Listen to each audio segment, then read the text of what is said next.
Kyle with 4 Horsemen Racing, and we are back. Sitting behind me is an 03 Cobra Mustang. This thing is the car that was just unbelievable for 03. They made this with a factory supercharger, and it produces about 400 horsepower. I think factory rated at 390, but probably tested a little bit higher than that when most people put it on the dyno.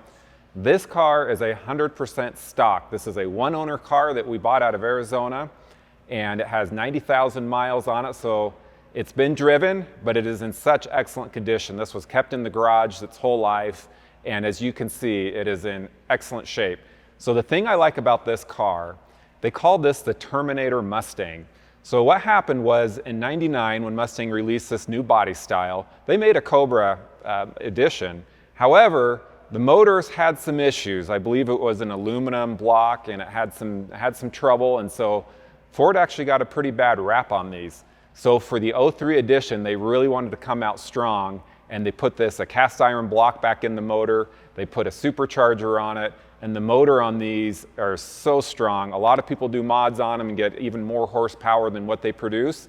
However, this one I like because it's totally stock from the factory. You've got the 6-speed Tremec transmission in it, and it's just a blast to drive. So we're gonna go drive it today and see what this old stock Mustang can do.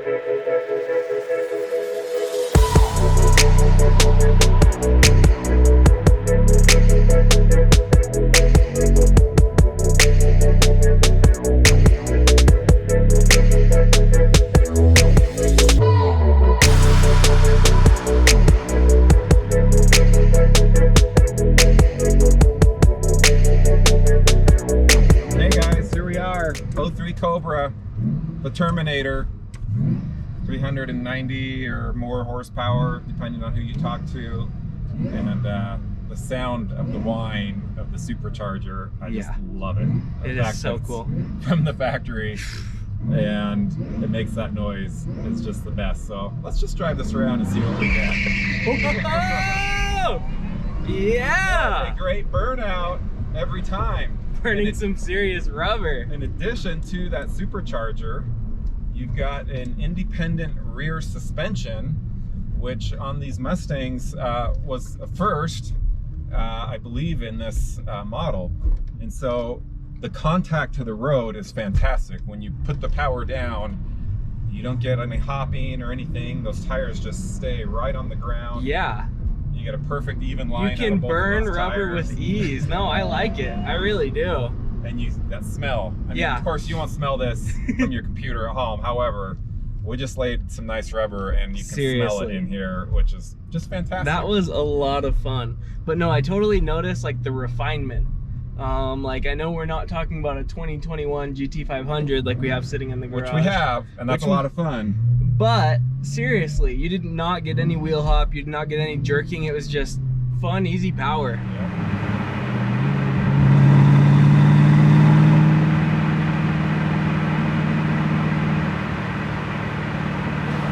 This has the 6-speed transmission, so you can just rip through these gears as you go, and and just cruise along here at 20 miles an hour, and when you're ready. Oh yeah! And you hear that supercharger spooling up. It's so cool. It is so cool. Oh, it's an amazing car. So back in 03, trying to think of what car is going to even rival this. I mean, you got 400 horsepower in a Mustang. Yeah.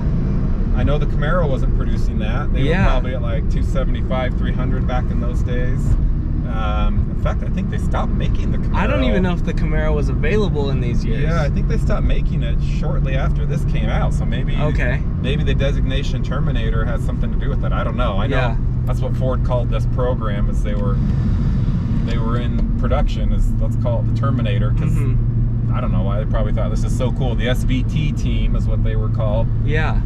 We're producing these motors and these cars. And I mean, we look at where SVT is today, and they're doing a lot of Raptors. They're just all over the place. Yeah. But I think it is really cool just to be in a car like this. Once again, I know, hopefully, comment down below if you came from the iRock video. I know that video got a lot of love, and we really appreciate it. But in that video, I said something along the lines of, this takes me back to a time where I didn't exist. So I was 3 years old once this car came out. 3 years old. 3 years old. You were born in the year 2000. Little baby Christian. But I would have been a happy baby Christian doing burnouts in this thing. So that brings me back to a memory. So in 2002, I bought a 2000 Ford GT Mustang. Okay. And I thought that was just Was that a 5.0? It was, no, they didn't have a 5.0 back then. It was like a 4.6 or something. I can't remember exactly. And I could burn rubber on it and thought it was great. And I put my kids in the car seat in the back, and they thought it was the funnest thing ever. They would just giggle and laugh as we would go through that. So, but let's just try another little burnout Let's here. do it. That was fun. Let's see how much rubber we can lay down on the road. Just, you know, from the start. Here Why we go. not? Oh, that was a dud. I did not drop that clutch right, or didn't give it enough gas or something, so my bad. We're gonna have to try that one again. Take two. We can't leave with that. All right, here we go. Yeah! There we go. Get a little sideways. Oh! Smell the rubber. Smell a little clutch action there. Yeah.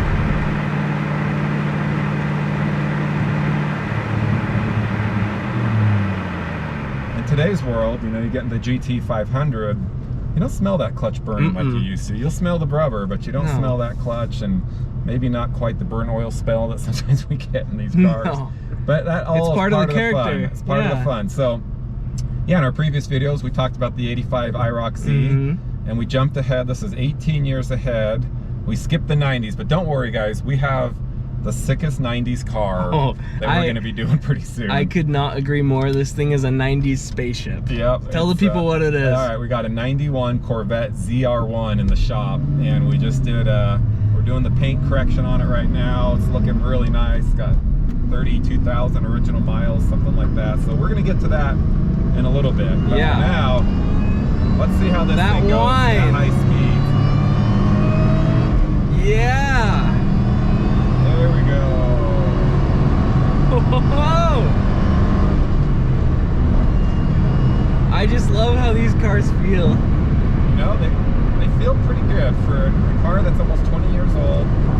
I mean, the technology is not there compared to what we're used to today. But for the era, this feels really nice. It feels very stable. I think that independent rear suspension has a lot to do with that. I know in the IROC we were getting a lot more bounce. We were getting a lot of wobble on that thing when we hit 90 something miles an hour. We just hit 100 in this. Smooth as can be, straight down the road. Yeah. No problem. So I think cars came a long ways in that time, and they've come even further now. As when we drive that GT 500, it's just like a race car, you know? It's crazy. Control. So, you know, it's interesting. The tires on this are 275s front and back, and when you get to those new GT 500, that's like what, 315? Yeah, way bigger, a lot more. Just a lot more meat, and those tires go right to the edge. So, just over the years, they've developed a nicer stance on the cars. More rubber in the back for more traction, and of course that GT 500 is what, 770 horsepower. You're almost at 800 horsepower in that thing. So you're about double the horsepower in 18 years on these Mustangs. That's just insane, right? But I mean, the GT 500 does not come with a manual. It does not come with a 6-speed. You have no clutch in that. Well, you have a dual clutch.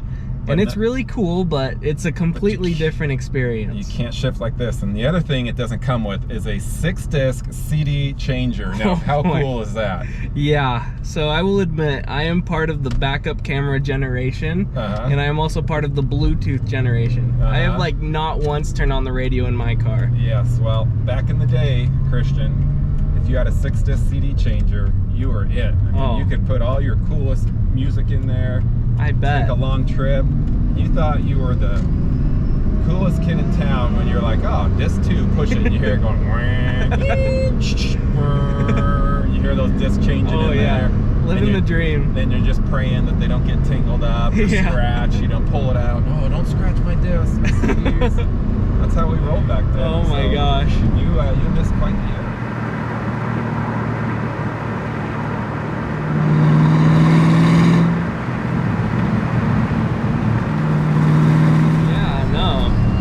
Supercharger line in 3rd gear here.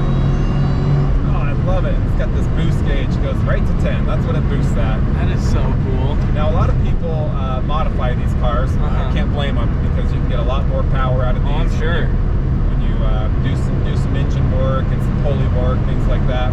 However, I just like that this is stock from the factory. The gentleman that owned this was a Mustang enthusiast. He told me, look, I drove this car on long trips. We'd take it down the Pacific Coast Highway, and we just had so much fun cruising this around the country.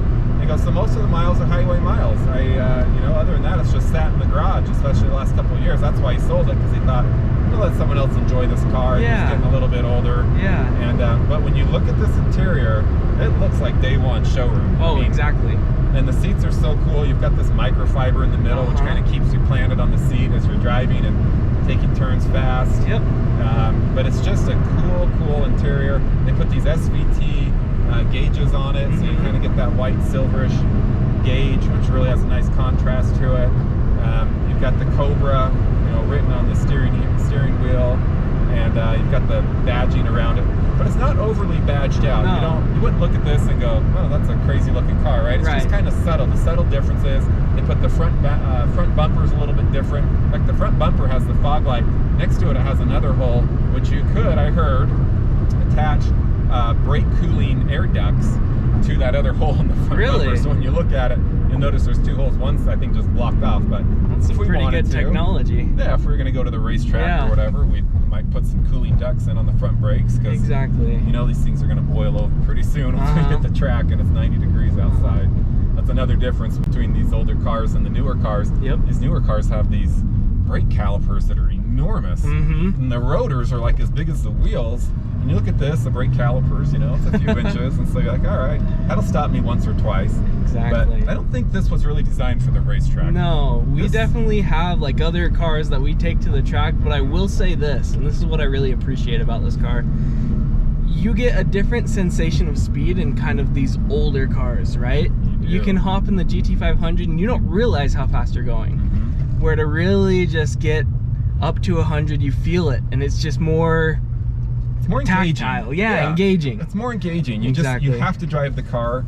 You have to be on top of it. You have to predict what it's going to do, because yeah, you're right. On those newer cars, you just kind of point the steering wheel and it does everything for you. But on this, you got to do some driving, which is really fun, especially in this manual, the 6-speed manual. Yes. All right, so we're back at the shop. We've got a nice open patch of concrete right here. I'm staring at the 2 lines that we left when we started this video. We dropped these 2 lines. There goes one of our employees there. And let's just see how long of a patch we can get painted down here. I took the traction control off. That's going to help us get a little further down the driveway. Heck yeah. There's a guy up there operating a forklift. He's probably going to stare at us and be like, he's probably not going to be too happy. Get out of my lot here. Unless he's a car guy. Yeah, maybe. All right, let's find out. Let's just do it.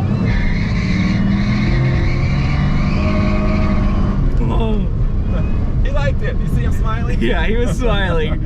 A little bit of confusion on his eyes, but definitely smiling. It was a nervous smile. Nervous smile. Like, those guys, are they going to run into me? What am I doing? Don't worry. We're in control, I think, for the most part. Yeah, we're definitely in control. It's an 03 Cobra, independent rear suspension. We're in control. We come back. Those are some pretty good lines. And we got some lines down the road. I mean, you can see them as they come, and we start shifting. Yep. Yeah, that's probably a 150-foot patch. Okay. Down the road, so I would say that for burnouts, a success. For burnouts, the 03 Cobra is hard to beat. But you know what's even funner? Is when you're doing a burnout into the warehouse, and you know, you get all that smoke just goes right into the warehouse. I think we should try that out. Let's do it. Let's do it. Here we go. Oh yeah, that is fun. We're back into the warehouse. We'll park this right next to the GT500, the older, more refined brother. And we'll just let them hang out for a little bit. Hey, this has been fun. Yes. Thanks for being with us. Make sure you click that subscribe button, and we're going to have some more content for you soon. Thank you guys so much. Take care.